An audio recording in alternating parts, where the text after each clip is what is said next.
EQ plus AQ will always be greater than IQ in the age of AI. But what does that really mean? And how can this formula be applied at your bank, at your credit union, or at your fintech to help you unlock new growth? Well, let's find out together on today's episode of the Banking on Digital Growth podcast. You're listening to the Banking on Digital Growth podcast.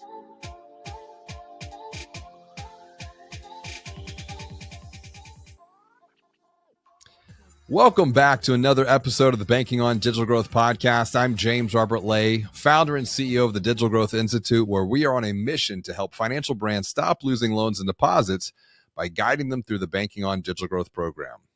Today's episode is part of the Practical Perspective series. And before we get into today's Practical Perspective, I want to invite you to grab a copy of my new #1 best-selling book, Banking on Change. Not only can you grab a copy of the book when you visit www.bankingonchange for you and your team, you also can grab some extra bonuses, extra resources that will further guide you, that will further guide your team through the complexity and through all of the exponential changes that we are experiencing in the age of AI. Thinking about how you can achieve exponential growth in the age of AI, I want to share some practical perspectives with you from a keynote presentation that I gave at the QNexus Symposium. In this keynote conversation, I'm going to help you discover, I'm going to share why EQ plus AQ will always be greater than IQ, while at the same time learning how emotional intelligence can help you maximize your financial brand's future growth, just as it has done for other brands like John Deere, for example, over the years, going all the way back to the late 1800s. And we're also going to get back to the basics. If we're going to go back in time, we're going to get back to the basics of sowing seeds of trust, and nurturing human relationships so that you can continue to guide others forward, both internally within your organization, as well as your account holders through confusing and complex times. And then finally, we're going to dive into the power of positivity. Now, this is going to be backed by science because I'll share a very simple framework that we teach other financial brands that you can use to plant and nurture new ideas within your team that can continue to help you unlock future growth together. So let's go ahead and jump straight into this keynote conversation so that you can continue to move forward along your own journey of growth at your bank, at your credit union, or at your fintech. For the last 21 years, I have been studying the intersection of marketing, of sales, technology, and human behavior as a digital anthropologist. So when people ask what I do, I try to explain to them, I'm a digital anthropologist, and they're like, sounds interesting, what is that? So we're going to look at a lot of the patterns and trends that I've identified, particularly through the lens of financial services. And if you think about marketing, sales, technology, and human behavior, what do you think is the #1 variable in all of that? Is it marketing? No. Is it sales? No. Technology?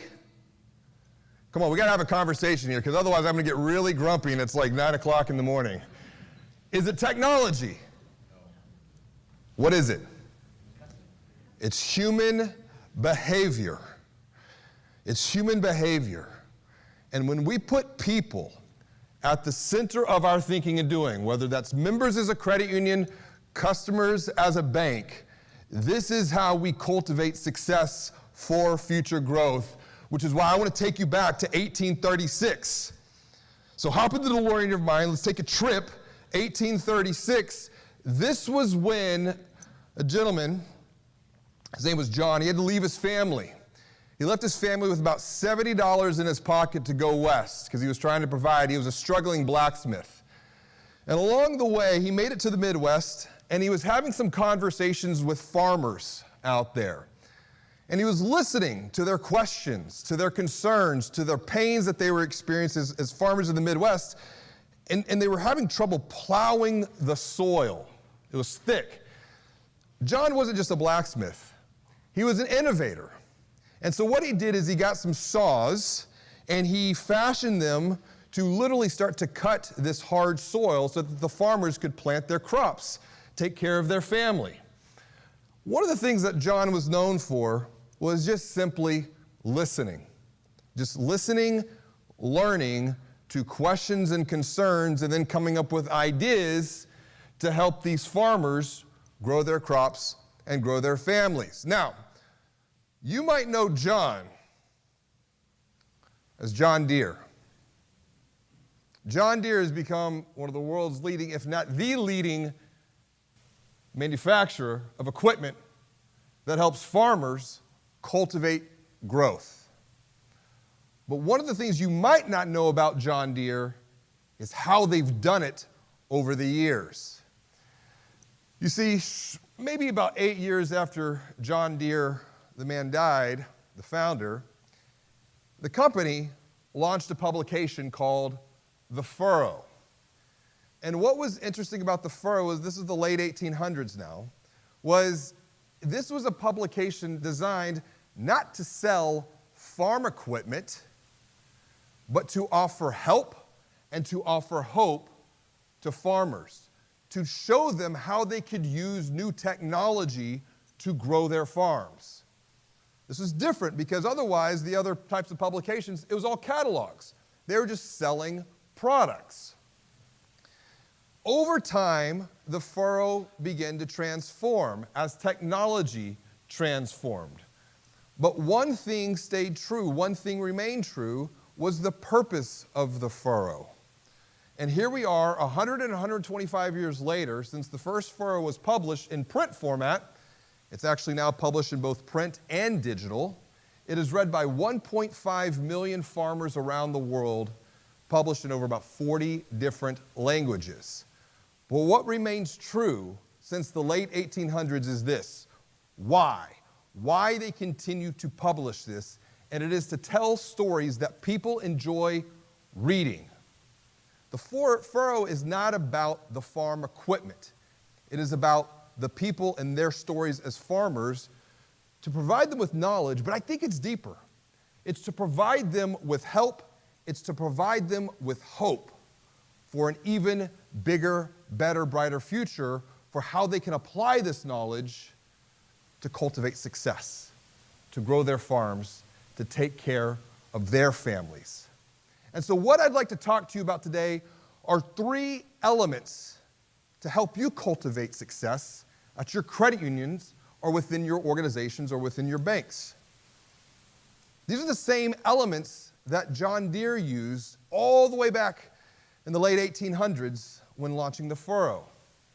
The first is sowing seeds of trust.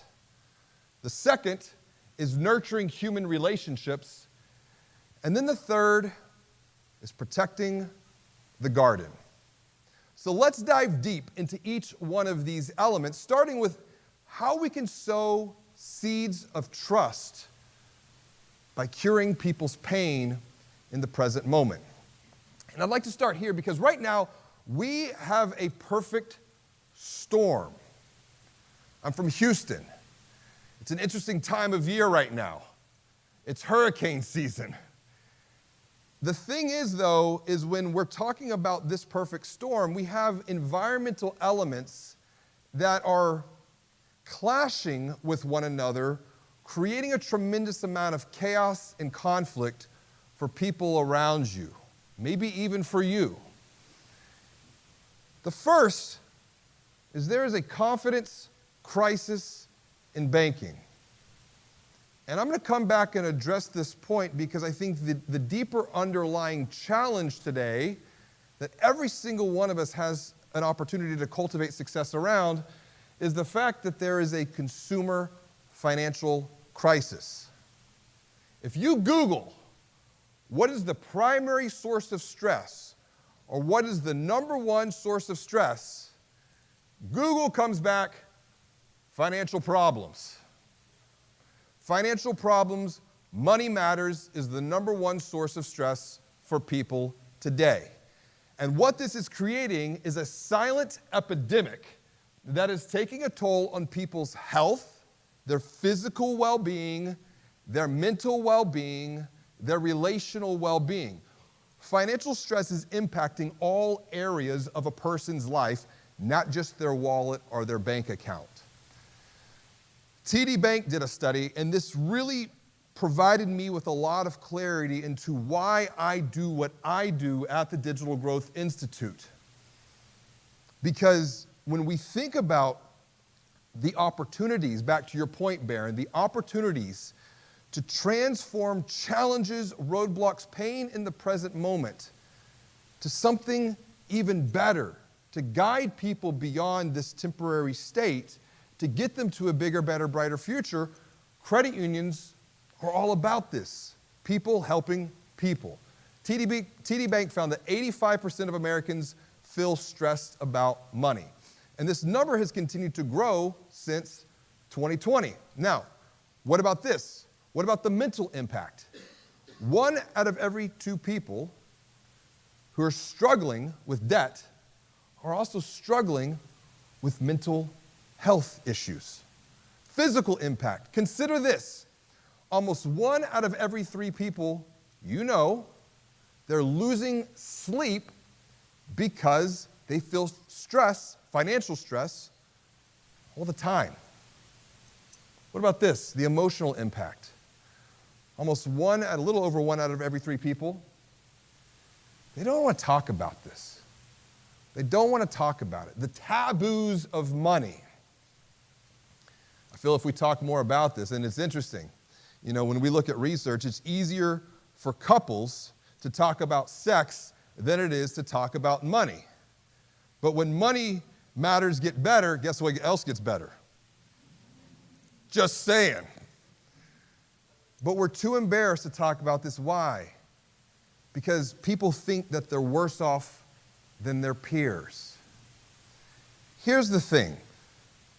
People are lost, and they're looking for someone that can give them some help, that can give them some hope, that can guide them beyond the pain of the present moment to get to a bigger, better, brighter future. But they're looking for someone that they can trust.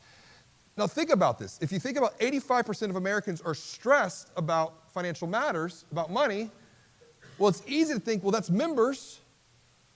But what about others that we work with on our team? And maybe there's some here who like, yeah, that's me. I just don't want to raise my hand because of the taboos. As we continue to move forward into a digital world, we cannot forget why we do what we do and who we're doing it for. It's people. And at the foundation of every relationship, what is it? What establishes a strong foundation for human connection? What do you think that is? Anyone? What's at the foundation of every positive human relationship? Trust. It's interesting. That's what a lot of people think. I think there's something deeper that must be established before trust comes into the conversation. It's respect. We must establish respect before one is able to trust us. Respect is essentially, help me when I have a need, not when you, the credit union or the community bank, has a need.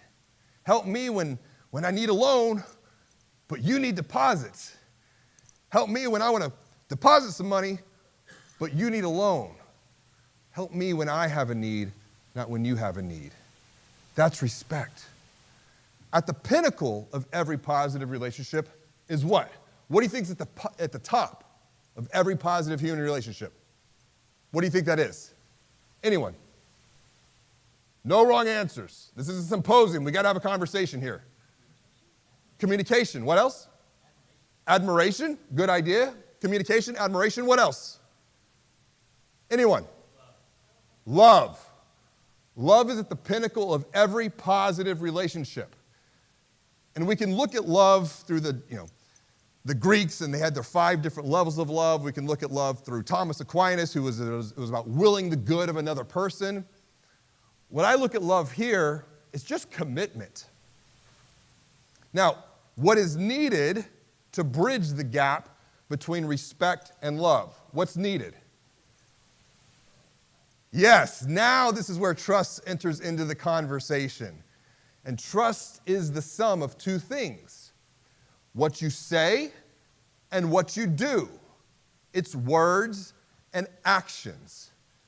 Trust is also highly connected with confidence. High levels of trust lead to high levels of confidence. And guess what happens when you have high levels of confidence? You have commitment.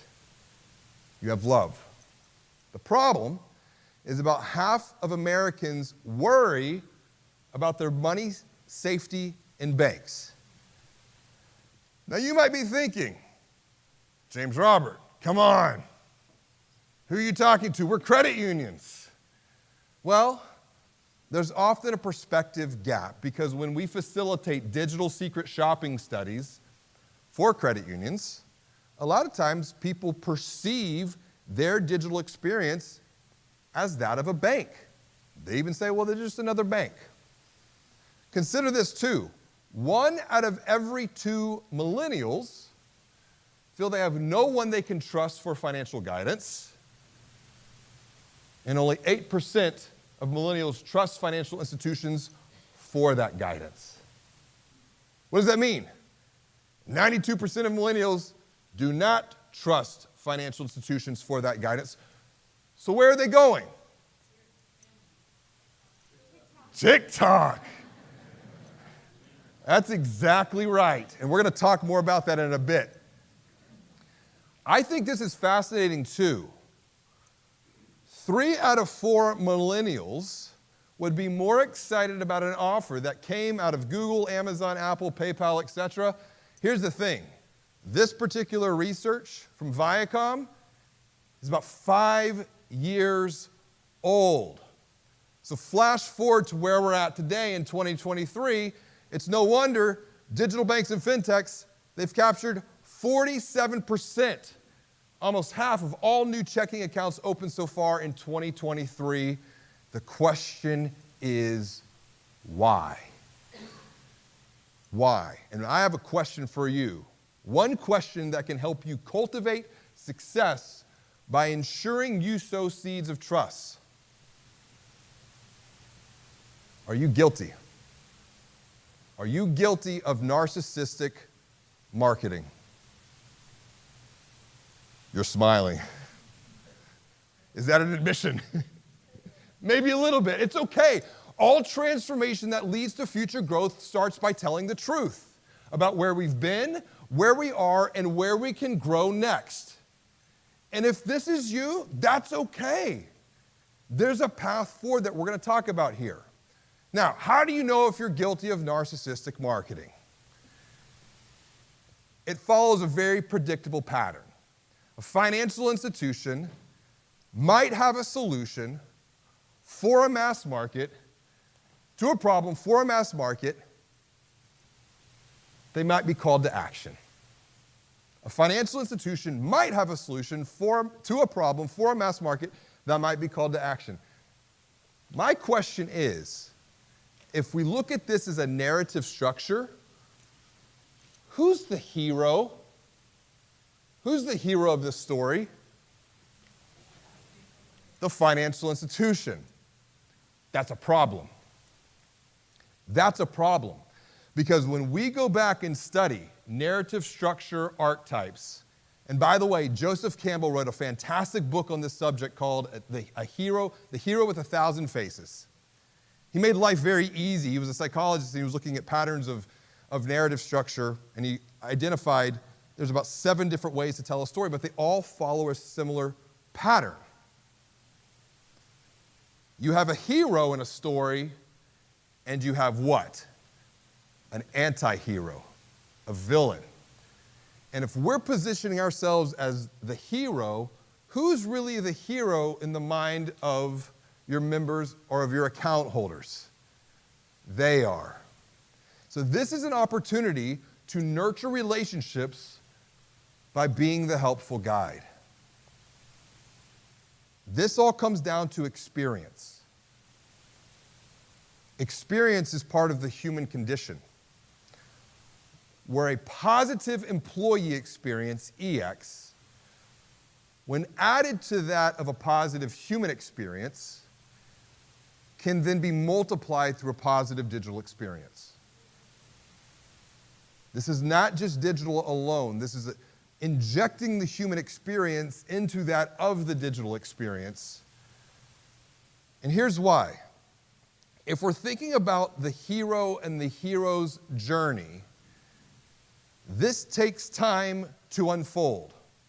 When it comes to opening a new account, people take anywhere between 2 to 3 months to go through this decision-making process. When it comes to buying a home, it could be 6 to 8 months. These are long journeys. These are complex journeys. These are emotional journeys. Consider this.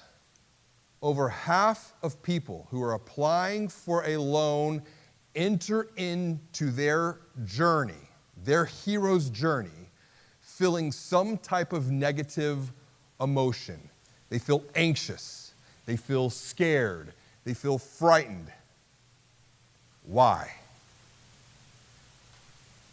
Am I going to be approved?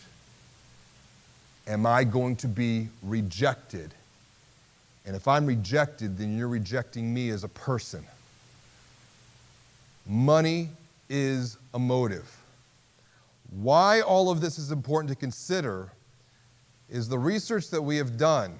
We have found that 84% of financial brands have not mapped out digital journeys for their key product lines. And without a journey, where are we guiding these people? We need to provide a path. If you think about the emotive journey of money, people start that journey feeling confused, feeling some level of conflict. And the opportunity, the first step, is to transform that confusion into clarity, to give them help and to give them hope. That clarity can then give way to increasing their commitment to move forward with courage, to eventually click the apply button with confidence. But just because they click the apply button doesn't mean the journey is over, because very quickly that confidence being closely associated with trust, can quickly be depleted, and they abandon the application. But if they do make it through that, and if the loan does get funded, or if the deposits do hit the account, the journey's not over. Because we as the helpful guide have to continue to confirm their decision and say, what you did was the right choice.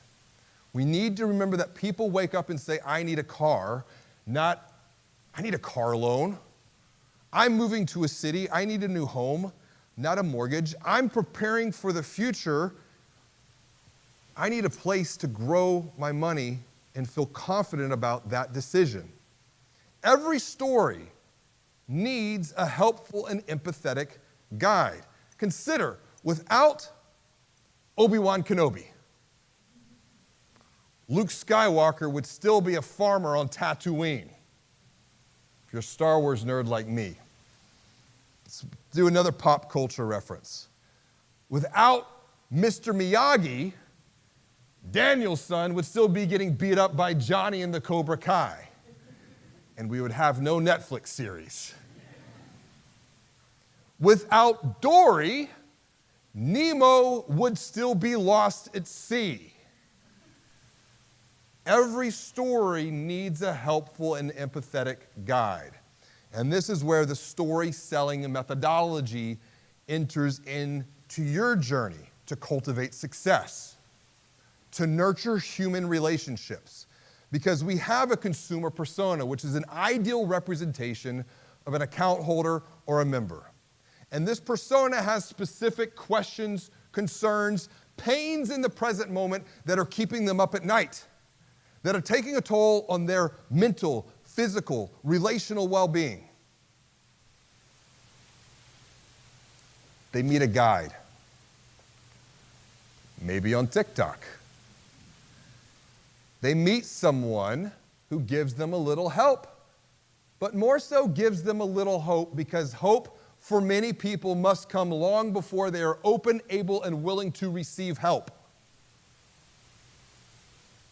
But just like in any narrative, the hero in the story does not immediately trust the helpful guide. Daniel's son was like, why is he making me wax the car, sand the floor, and paint the fence? It doesn't make any sense.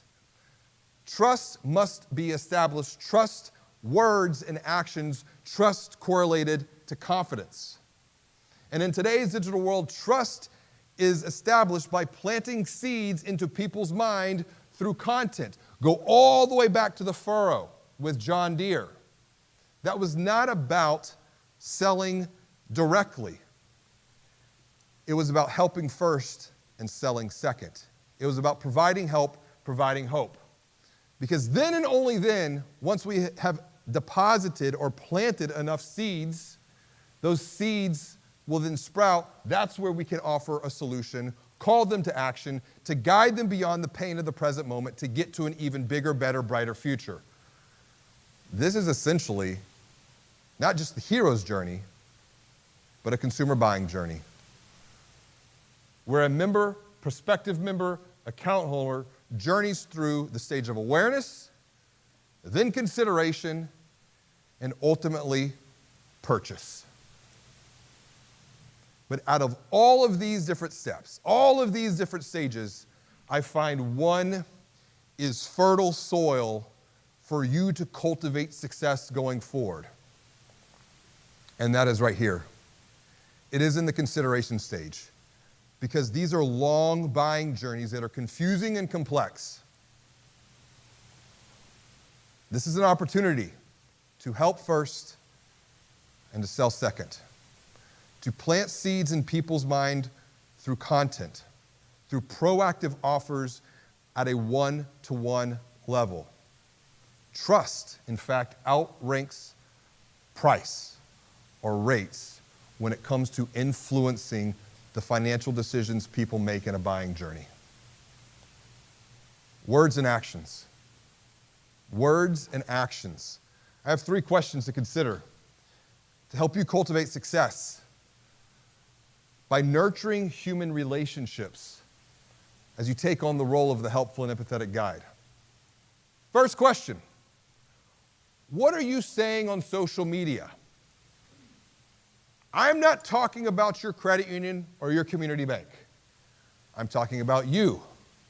I'm talking about you. I'm talking about you. What are you saying on social media as a lender, as a leader, as an advisor, as an advocate for your credit union? Are you even there right now? And if you're not, good news, there's still time. I ask you this question because once again, almost 4 out of 5 of people who are in the millennial or Gen Z demographic, you said it before, where are they going for help and hope? TikTok, Insta.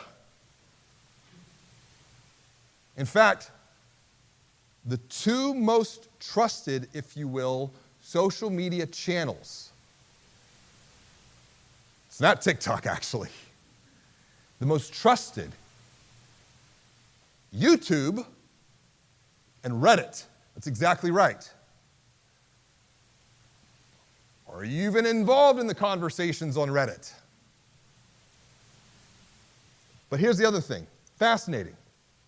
Talking about the taboos of money. 3 out of 4 believe that the content that they are engaged with on social media, we're breaking down some of these social taboos. Because what do they tell you as a kid? What did my mom tell me? Never talk about what? Politics, religion, and money. And what do we talk about?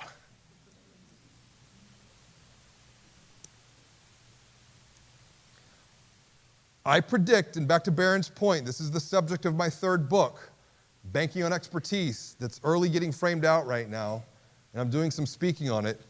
I'm doing a session in 2 weeks in Vegas. The individual brand of a lender, leader, advisor advocate, if you will, at a credit union or a community bank has the potential to be as influential, if not more influential, than that of the corporate brand. Why? Why do you think that is? People trust people. People do business with people, which once they go from social media, where do they end up? Okay, they're going to end up on your website. Now, what are you communicating on your website? When we facilitate digital secret shopping studies for financial brands, the very first two questions we always ask, and we've done probably close to 1,200 studies at this point, based upon what you see within the first 3 seconds, do you feel like you can trust this financial brand with your money? And the follow-up to that is based upon what you see, how does it make you feel? Because trust is binary, but then it's like, okay, I trust them, that's great, well, but how does it make you feel? Because that's going to directly impact the next steps as they take in a buying journey. What I've done is I've put together essentially common patterns we see when facilitating these digital secret shopping studies on financial brand websites. And you've got this raise your hand. Once again, all transformation that leads to future growth starts by telling the truth. Who has a rotating banner ad on the homepage of your website that you're aware of? Raise your hand. Okay? If you don't know, it's okay. But a good number of you raised your hand. That right there is an opportunity to transform a one-to-many messaging channel, a billboard, into something deeper. Because below that, what do we often see? The same commoditized great rates, amazing service, look-alike product features. Where do we do? What can we do besides this? And the thing is when we have heard, and that is a direct quote from a secret shopping study, when they perceive a website like this, well, they're just trying to sell me something that I don't need. Because they might not need what you're promoting at the time. What is respect? Help me when I have a need, not when you have a need. So the opportunity is to guide people through proactive personalization. When I think about financial services, it's very reactive. We wait for someone to raise their hand and say, I need help. But what do we have at our disposal? Data. And behind every data point is DNA. Real questions, real concerns, real pains, real hopes, real dreams. So we give them help. We give them hope with personalized offers framed around their situation. Not just a click to apply, but we help to provide them with clarity by downloading a car buying guide. We help to increase their courage to commit by watching a video of how your credit union has helped someone just like them, Carla, go through that journey before. And then also, we make it easy to connect with another human being. How many times, and I've talked to some of you yesterday, frustrations with travel, getting here, and you go through the chat bot, you go through, I just want to click, it's like rage clicking on your phone, 000. Why do we make it so freaking hard to connect with a human being? When someone is wanting to call, what are they calling for? To talk to someone. Apple Care. Has anyone ever used Apple Care before and had to talk to someone? You go in, you put your phone number, they call you right back. It's like an amazing experience. It's so simple, though. Finally, what actions are you taking to offer personalized offers to increase the value of membership? And I say the value of membership because how many members do you have that have no idea what it even means to be a member of your credit union? Because where else can you be a member? A gym? What else? Costco. You know the value of that membership. Anyone an American Express member? They're very vocal with, I've paid them $650 a year for a platinum card.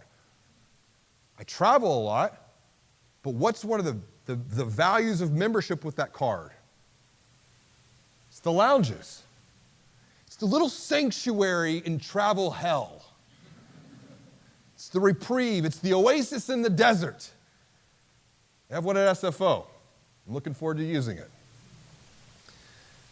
That's the value of membership. Membership has to be continuously communicated and recommunicated. Here's the value that we've provided. Here's the value that we've created for you, framed around your unique situation. Now consider, 85 to 92% of people visit your website to do one thing: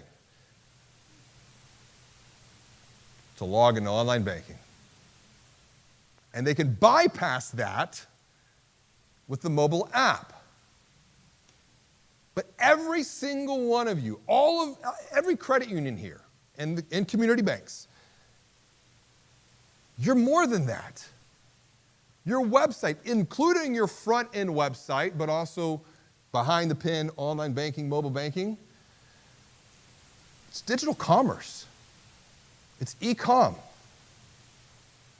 And there's an opportunity here to maximize this valued real estate to offer people help and hope. Because a lot of times when people log in, what do they see? Numbers, transactional data. But when we're talking about this human experience in a digital world, we truly can put the transformation of people over the transaction of dollars and cents by offering them help, hope, with personalized, proactive offers, informed by data, which behind every data point is what? It's DNA. A lot of this is going to come down to one thing. This is the subject of my book that I'm wrapping up right now, Banking on Change. What's your perspective of the future? Because if you think back to 2020, where were you in January of 2020? You started the year off, it's going to be another year, and then mid-March, was anyone ready for that? Because I wasn't. We had no idea. I was actually about to publish my first book, the book that has been given so kindly, and thank you, Connexus, for sharing this as a gift. That's why I wrote the book, to help others. I was about to publish the book. All of a sudden, conferences, they go away. You can't speak. So I just kind of did, I'm like you, Barron. I take a roadblock, it's an opportunity. I do not think I would have done 300 plus podcast episodes had it not been for COVID. I really don't. My behavior, my habits would have been the same as what they were before. COVID forced me to think differently. So we go from COVID, and then here we are. Now we're entering this age of AI. I was talking to a CEO. I've actually had 2 conversations with CEOs in the last 2 weeks, and the patterns are the same. They said, like, what's been going well? Tell me something good. I'm like, I don't know. I'm tired. I'm overwhelmed. I'm frustrated. It's like, yeah, I get it. Tell me more. And once again, all transformation that leads to future growth starts by telling the truth. Who is sitting in this room right now feeling a little tired, frustrated, overwhelmed for the last 3 years of experience? Be honest, raise your hand, it's okay. Okay, we're gonna hug it out later. Back to Tony, we're family. If you're feeling that way, you're not alone. But how you perceive the future right now in the present moment is directly going to impact and influences the decisions that you make going forward. And if you view the future as complex, if you view it as confusing, if you view it as conflicted or chaotic, and here's the thing, we've gone from COVID to economic uncertainty to then on November 30th, 2022, AI reached the mass consciousness of humanity. Let me give you a little help in all of this. 1994 was another pivotal year. That was the year that the internet reached the mass consciousness of humanity. And here we are, almost 30 years later. We're still here. Things have changed, though. It's the way that we perceive change now at an exponential rate that will directly influence how we move forward into the future. The alternative is to just calm things down for a bit. So as you're here over the next couple of days, I want everyone to do this. Just on the count of 3, I want everyone just to breathe deeply in and out, okay? Just collect your thoughts for a moment and calm your minds. So here we go. 1, 2, 3.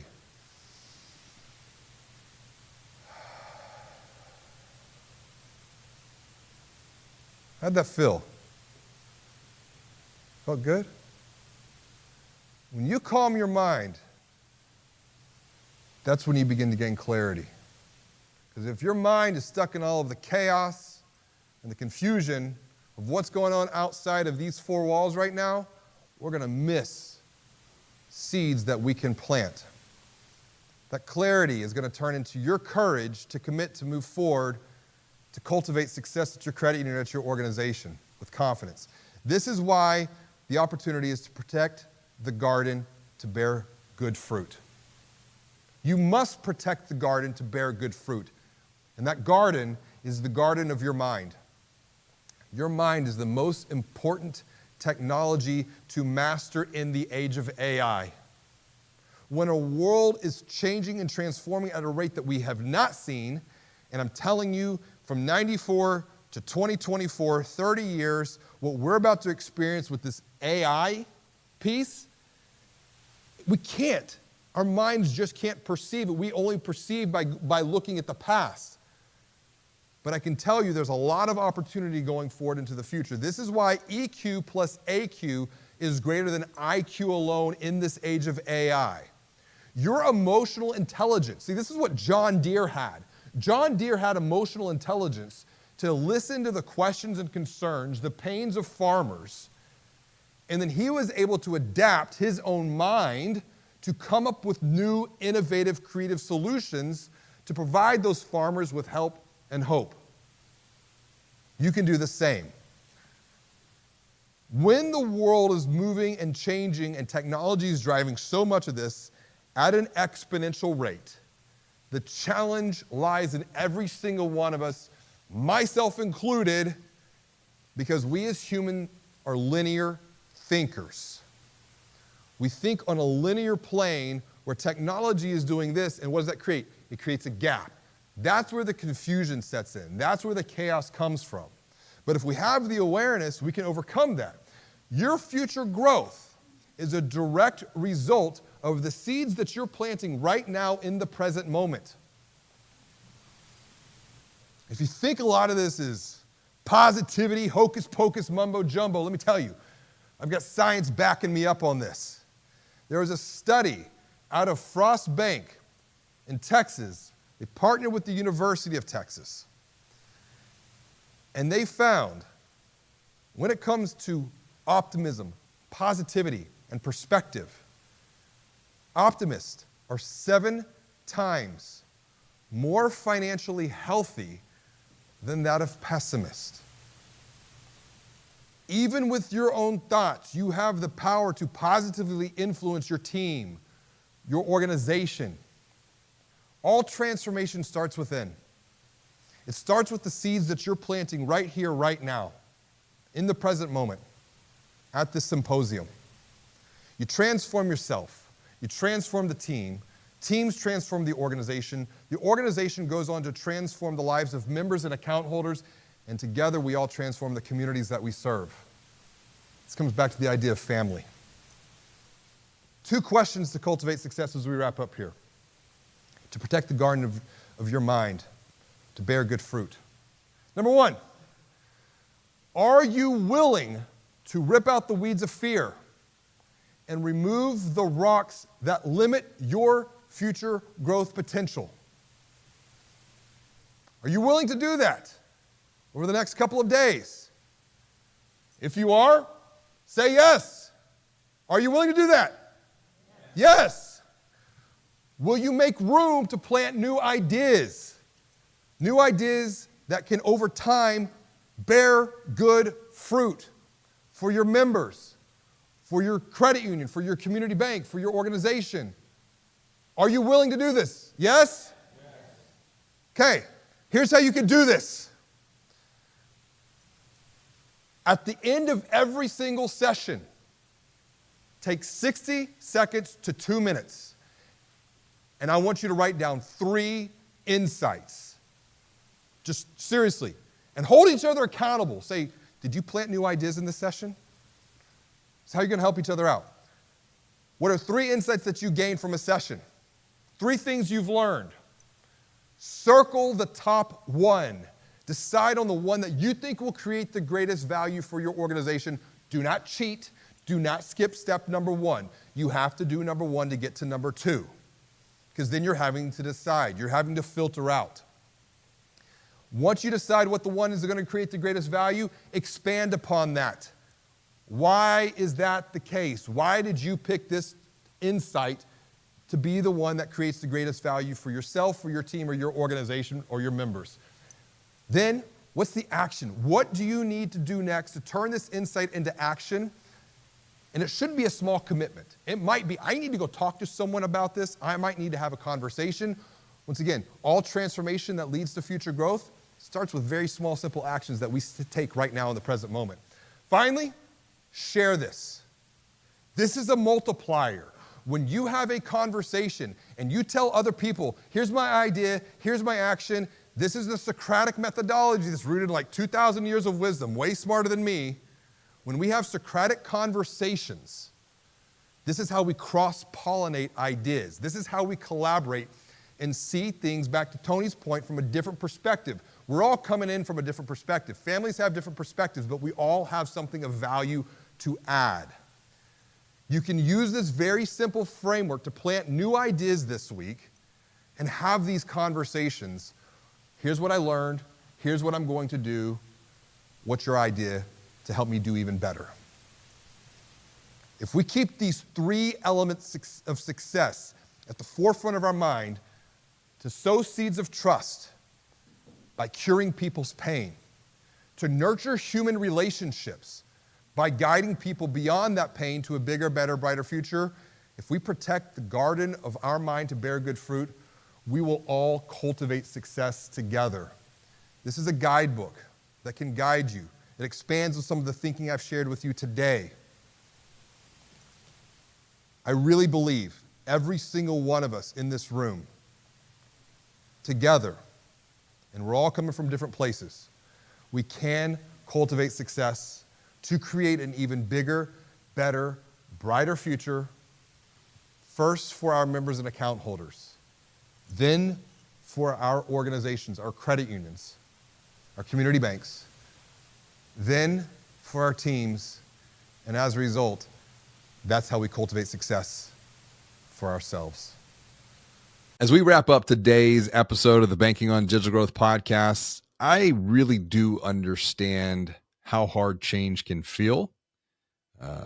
It can feel confusing. It can feel scary. It can feel frustrating. Now, maybe you don't feel that way yourself, but what about others on your team? Just sitting down and having that conversation, asking them how change makes them feel, can help you gain clarity and really meet them where they're at, your team members are at on their journey of growth themselves. This is exactly why I wrote Banking on Change, to be a guide for you as a leader so that you can continue to guide your team forward in this age of AI. Banking on Change, it is the leader's guide to achieve exponential growth in the age of AI.